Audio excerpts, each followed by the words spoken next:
MeghalayaPost.news.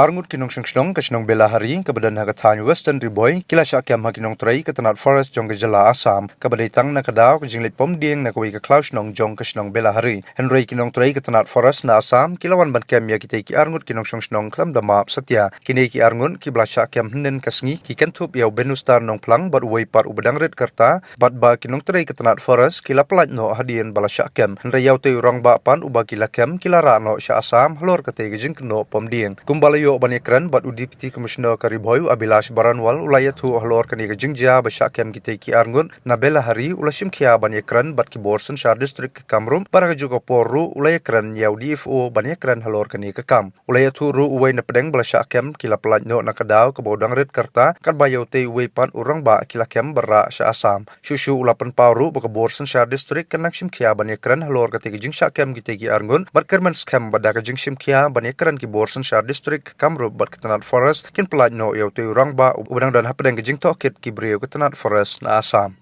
Two persons were yesterday night, two persons from Belehari side were detained by Assam forest officials. One of them has been released as of today. However, the other person has not been released and he is still under detention, and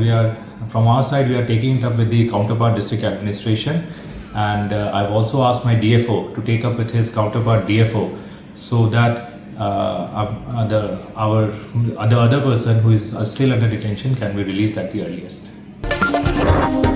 MeghalayaPost.news.